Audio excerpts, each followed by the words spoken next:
The Democratic establishment is melting down after Zoran Mamdani's win in New York City. The man's an overt socialist with insane policies like government-run stores, $30 minimum wage, defunding the police, replacing them with social workers, and that's just the beginning.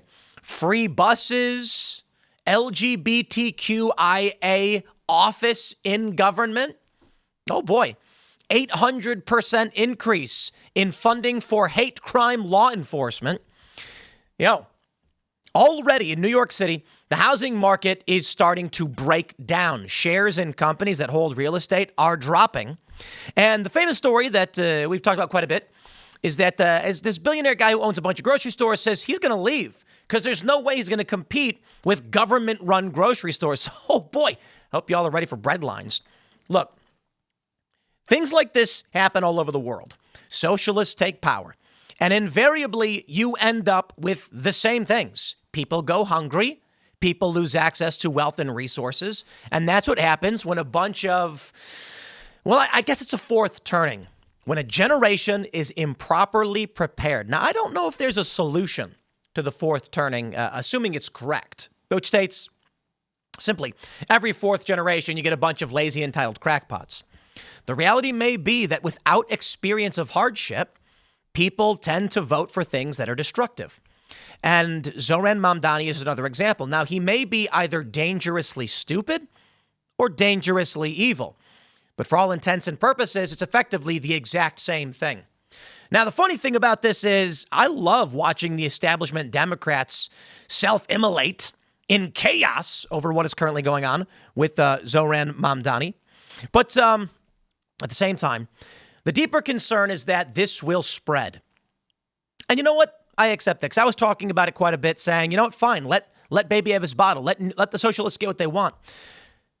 But it will just entrench itself and it won't stop. Now, in this instance, it's isolated to the cities, but it's expanding. Chicago voted in a socialist and everyone's pissed off. Maybe in the next election, things will change, but I doubt it.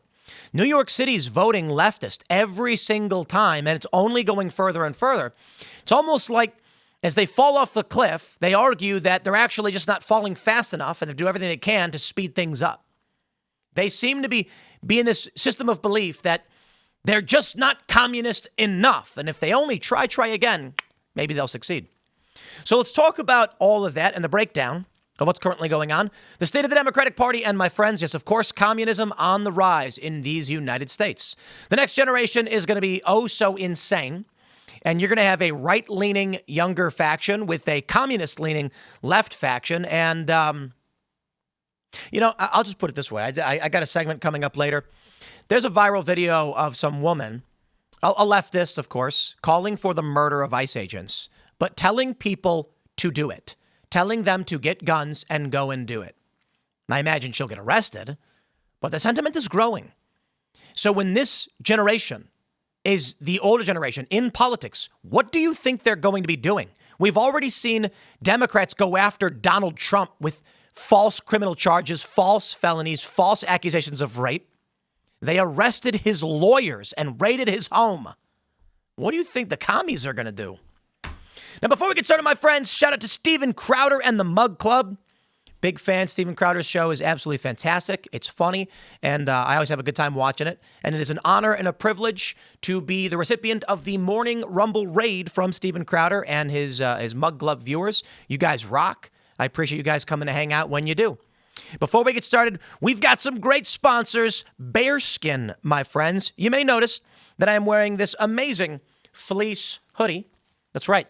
We're in a heat wave, by the way. It's currently 87 degrees outside, but inside the studio here, it's an ice box for a variety of reasons. One, obviously, I like it in cold environments, but it's also about all the equipment that we have that overheats.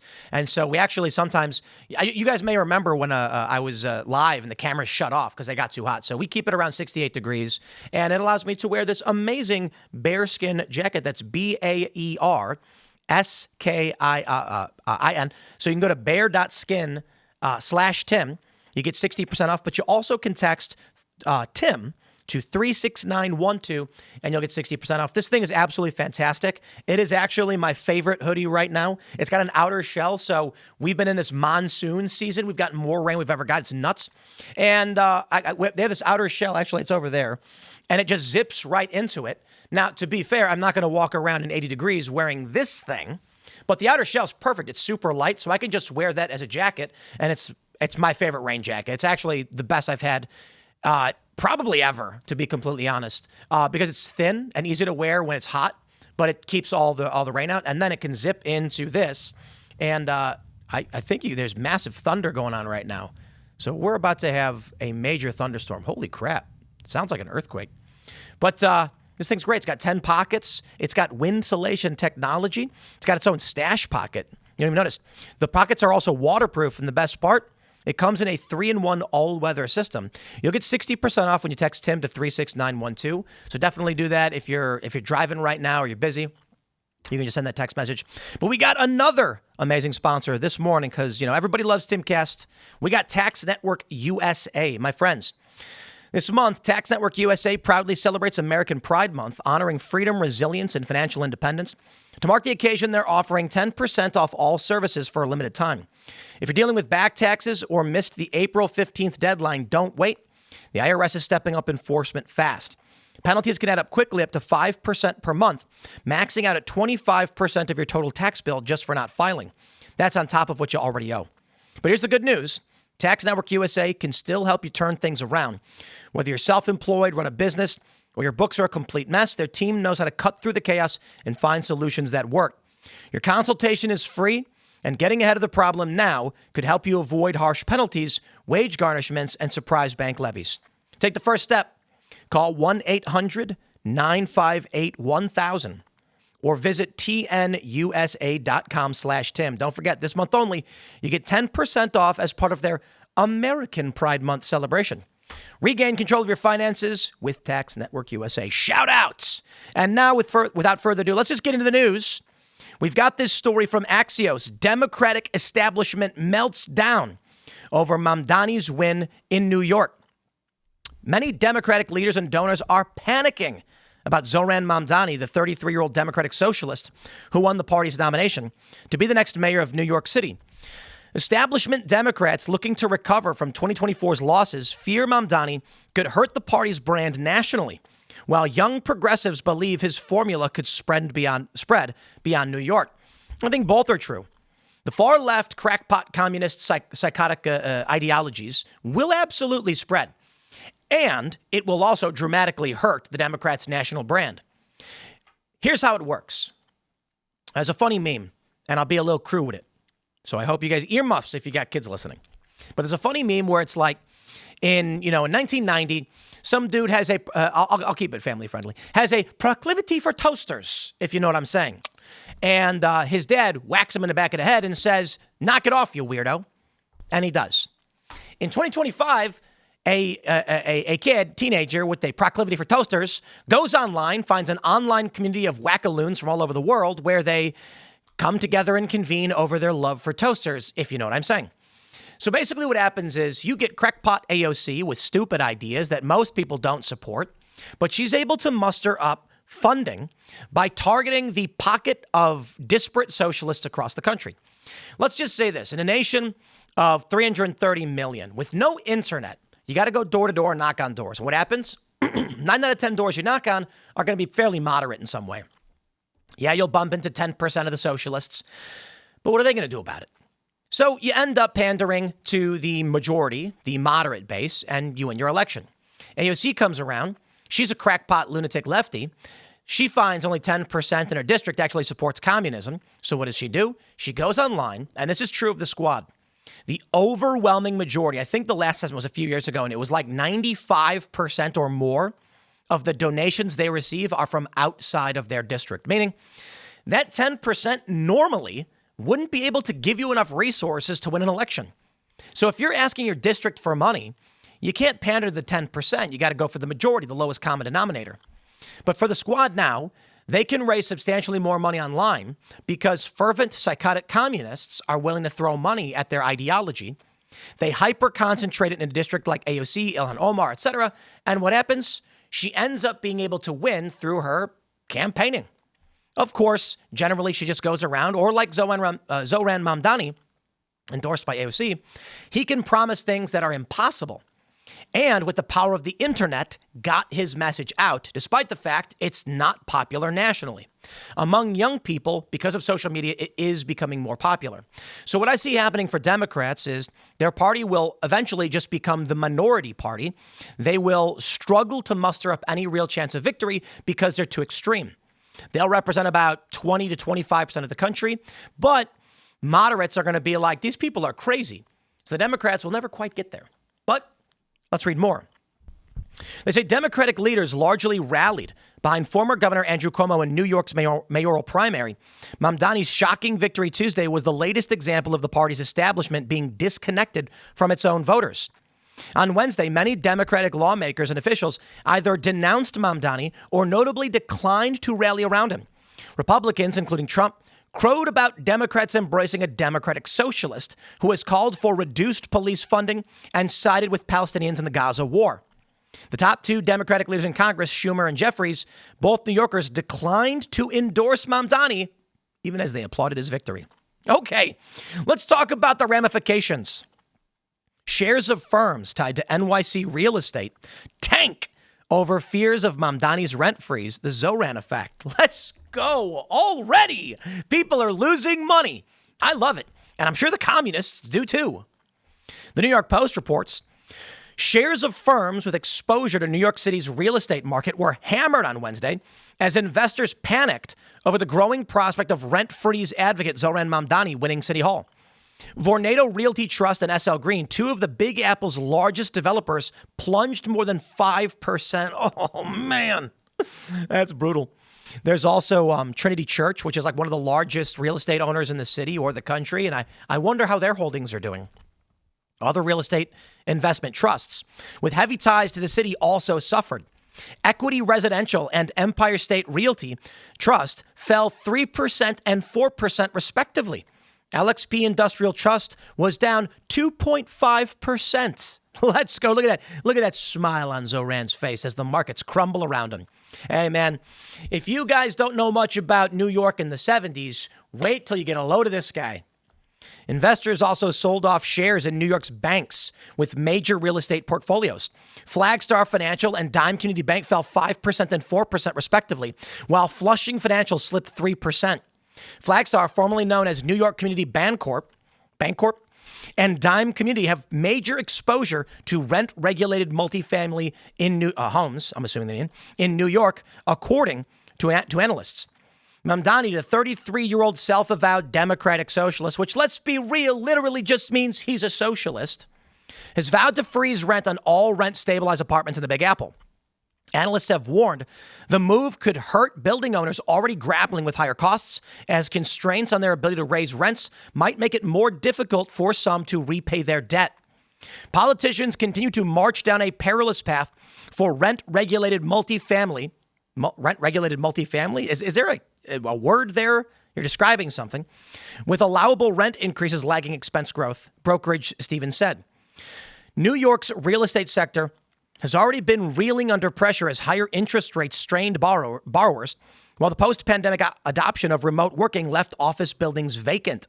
Mamdani's policies could lead to more selective corporate spending and hiring in the city and more out-migration of individual families, reducing the need for growth of office leasing. Mizuho analyst Vikram Malhotra wrote in a note to clients on Wednesday, dubbing it the Zoran effect. SL Green owns 25.3 million square feet of property, 96.6 of which is in Manhattan, including 95.1% of commercial property and 1.4% of residential property. Vornado holds 75.1 of its square footage in New York. Let's not forget Donald Trump owns a lot of real estate in New York as well. He stands to lose some money here. They're going to mention an estimated $16 to $18 billion of Flagstar's multifamily loan portfolio would be impacted by a rent freeze, according to Deutsche Bank analyst Bernard von Gizicki. They go to mention that Flagstar stock, blah, blah, blah. We get it. The prices are collapsing. New York's already reeling. This is going to be fantastic. These people think that it's going to make rents go down and it's going to be better for their state. It's not. Now, don't get me wrong, there are problems. Zoran's got a viral video where he points out that you can't get permits to sell food in the city. So what happens is these halal carts, they call them, and I used to eat this stuff all the time. It's amazing. They chop the chicken up, they put it over rice, some tzatziki sauce, $10. And this is how the dude wins. He goes to the guy and he says, how much does it cost? They go $10. He asks a bunch of guys, says, why? And they say, we've got to pay the permit owner a share of all the money we make every month. So to pay our rent and to pay our bills, we add a premium on top to pay the permit holder. And it's like, wait. Why does some other guy own the permit and then let you run a business off his permit? That's the way the city operates. It's crony BS. Now, by all means, that's wrong, but that's an administrative problem, not an issue to be solved by communism or anything like that. So what happens is if Zoran is willing to address those problems, and let's be real, Cuomo is the alternative, he wins. At least the primary. You go to people and say, let's get rid of the entrenched bureaucracy, and they're going to cheer for you. Zoran basically said, let's get rid of the waste, fraud, and abuse and allow people to run their own food carts. What's going to happen instead? Well, the dude's policies are plumb nuts, and it's beyond just pointing out an obvious issue. But this is how communists tend to do it, my friends. You present a real problem that needs a solution. Focus on what the people are complaining about, and in your back pocket, you advocate for psychotic things. Now, look, freeze the rent. Your average worker doesn't understand how real estate markets work. So when you tell them this, they say, good, I don't want to pay more rent. But they don't understand the after effect of this. This is why I think the fourth turning, it's a major concern, and I don't know if there's an actual solution for it. If you go to a young person and try to explain to them something they can't fathom because they've never experienced it, they're going to ignore you. So what happens is, unless the problem actually emerges and people experience it, they're going to vote against their own interests. And I don't know that they can be educated as to otherwise because they'll just call you a liar. But I'll put it this way. As I've explained now in several videos, you cannot rent out property at a lower cost than the cost to run the property. So you've got to factor in wear and tear, taxes, depending on how you're handling your utilities. Water, I think, is often paid by the building owner, not by the tenant, largely due to they don't track water usage. It's just per building. And so there's a lot of fixed costs. If at the end of a rental, normal wear and tear is going to cost more than they paid in rent, plus you got to hire a superintendent and you got to pay your permit fees and all of that. Okay, they're going to say, I got to charge $2,500 in rent to make this work. Why? The super says food costs more. He wants a higher salary. Can't do it? I don't rent it out. What do you get? You get empty buildings that nobody wants to fix, and you get slums. That's where we are going with rent freezes. There's no easy way to handle this. Part of the problem is at the Federal Reserve level, at the federal level, the mass spending, the stripping of U.S. assets and savings through deficit spending and the creation of money upon the issuance of debt results in inflation. Basically, they're flooding the market with excess cash. They're giving money to people who aren't producing so the U.S. government can make them do jobs they want done without actually having cycled economic value into the system. So basically, if one guy's got to do a job for another guy, guy says, I'll grow the wheat, you make the bread. The U.S. government comes in and says, we're going to make money, do literal nothing and buy the bread. So now there's a deficit of labor going into the system. So it's not all New York's fault this stuff happens. Federal government has a big problem. Now, he also wants to freeze, he wants to create grocery stores run by the government, which is going to drive away these Gristides. This guy, John Katsimatidis, says he's going to get rid of his supermarkets there. We talked about this the other day, which, of course, is going to create bread lines. I'll give you the simple version. I think the real challenge that we're facing right now is that communism is on the rise. I can break down all of his policies, as I did yesterday, explain why he's nuts and why it's going to burn down New York. But the reality is young people are increasingly communist. And what does that mean? When communists get power and invariably destroy everything, they just lie again. And if you're stupid enough to believe the first lies of communism, you're going to believe the second lies of communism. Hence, you'll get Venezuela. What happens with Venezuela? They call it the revolution. Even though they've been the entrenched bureaucratic government now for decades, they say they are the revolution. When problems arise, Maduro or whoever just says it is the enemies of the revolution that are causing the problems. And if only we had more socialism, things would be better off. Communists and socialists in the United States say Venezuela is only doing poorly because of capitalist interference. Or as Zoran Mamdani said, taxation isn't theft, capitalism is. But what is capitalism defined as? Communism, socialism, they're two sides of the same coin, basically. Socialism is the economic system and communism is the political economic system, so they largely mean the same thing. Socialism typically refers solely to the workers controlling the means of production and the distribution of assets, whereas communism is the political system by which a socialist system is maintained. So it's basically the same thing, right? Because you can't really have one without the other. Well, capitalism is the private trade of goods, meaning an individual has the right to trade their labor for whatever they see fit. In socialism, you don't. Your labor is taken. So let's say you're a genius and you want to work 16 hours a day. I love this. We're in mixed economy in America, and I'm getting fed up with it, to be completely honest. I work 16 hours a day, as most of you know. I do a morning show. We do a skate show. We're planning. We're doing merch. And then we've got administrative, legal. And then I do a nightly show. I'm in bed around 11 p.m. I'm awake around 7 a.m. At work about an hour and a half later, 8:30 to 11. So you do the math. With a break for lunch in between. So sometimes it's 12, sometimes it's 16, depending on what I got to do. I have to pay extra taxes. Because of my extra work makes more money, they take more money from me, creating a diminishing return. The more work that I do, the less fruits of my labor I actually get. That's socialism, not capitalism. If we were laissez-faire capitalists, I would just exponentially increase the amount I was generating with my hard work.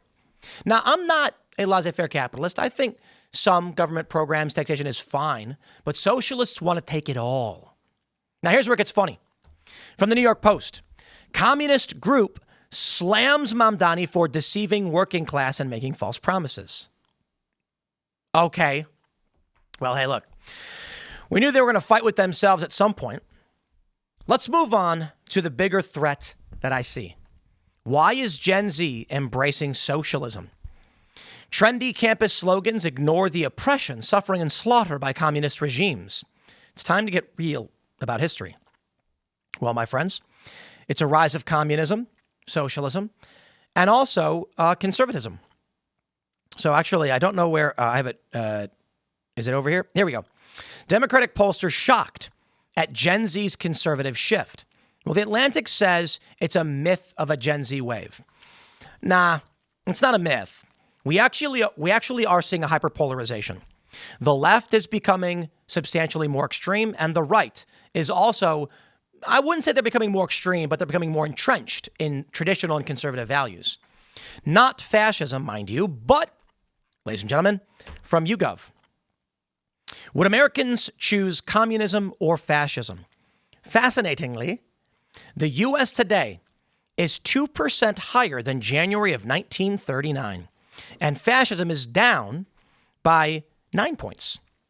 So in 1939, the question is, if you had to choose between the two, 26% said communism, 48% said don't know or no opinion, and 26% said fascism, a fairly even split. In the UK, 74% said communism, and 26% said fascism. How about them apples? As of today, in the United States, 28% say communism and 17% say fascism. And that's pretty shocking if you ask me, because communism and fascism both had their negatives substantially. But communism went on to mass murder more people than any other political ideology in human history, with Mao Zedong having killed more people than any single individual. Don't get me wrong, fascists were bad. And fascism typically does get used to refer to the Nazis, although Nazism and fascism were slightly different. We don't really care. They were aligned, right? And Hitler did a lot of really, really bad things, some of the worst in history as well. Any genocidal maniac has reached that apex of evil. But communists were substantially more successful in mass murder. That's why it's crazy that anybody would choose either of them. But where are we now? The prediction is that Mamdani is going to win. I'm not so convinced, my friends. I am not completely convinced he will. Right now, Polymarket has him at a 73% chance to win. So if you bet $100 against him, you win $371 on Polymarket. I actually think it's possible he loses. Andrew Cuomo is poised to drop out of mayoral race altogether following his primary loss. They're calling this the coalition strategy. It may be that Cuomo drops out and rallies behind Eric Adams, giving him the bump he needs to win. But wait, there's more. Bill Ackman is pledging to bankroll any NYC mayoral candidate capable of defeating Zohran Mamdani. And this guy's got big bucks. He's got lots of money to spend. In all likelihood, I think Ackman ends up putting money behind Eric Adams as Cuomo drops out. Cuomo likely will endorse Adams, and Adams might actually win as an independent. So a lot of people are counting their eggs before they hatched. We don't know exactly what's going to happen in New York just yet, but already housing prices, shares in these firms are going way, way down. So my friends, I can only tell you, it's going to get very, very interesting, to say the least. Now, we've got a lot more to discuss. We'll see what happens in New York. Make sure you smash the like button. Share the show with everyone you know, my friends. Let's see what we got going on over here. What is this? I don't know. Whoa, okay. So apparently a C-17 just flew over us. It wasn't thunder. There was a massive rumbling, and I'm like, whoa, what's going on? Is that a thunderstorm? Apparently a C-17 just flew overhead, real low. I wonder what's going on. We're very close to the D.C. area, but we're close to a National Guard air base. Interesting. All right, anyway, I digress. Smash the like button. Share the show with everyone you know. We got an interview with Congressman Marlin Stutzman coming up. And we're going to talk about the lies from the corporate press over the Iranian strike and what's going on with this with the Federal Reserve and finance, and we'll see. We'll see. Admittedly, I'm not as well versed on the finance portion of what's going on, but it'll be interesting to talk about the Abraham Accords, peace in the Middle East, and where we're currently at. So that'll be coming up at 4 p.m. at rumble.com/timpool or youtube.com/Timcast. Smash that like button, share the show. Thanks for hanging out, and we'll see you all in the next segment.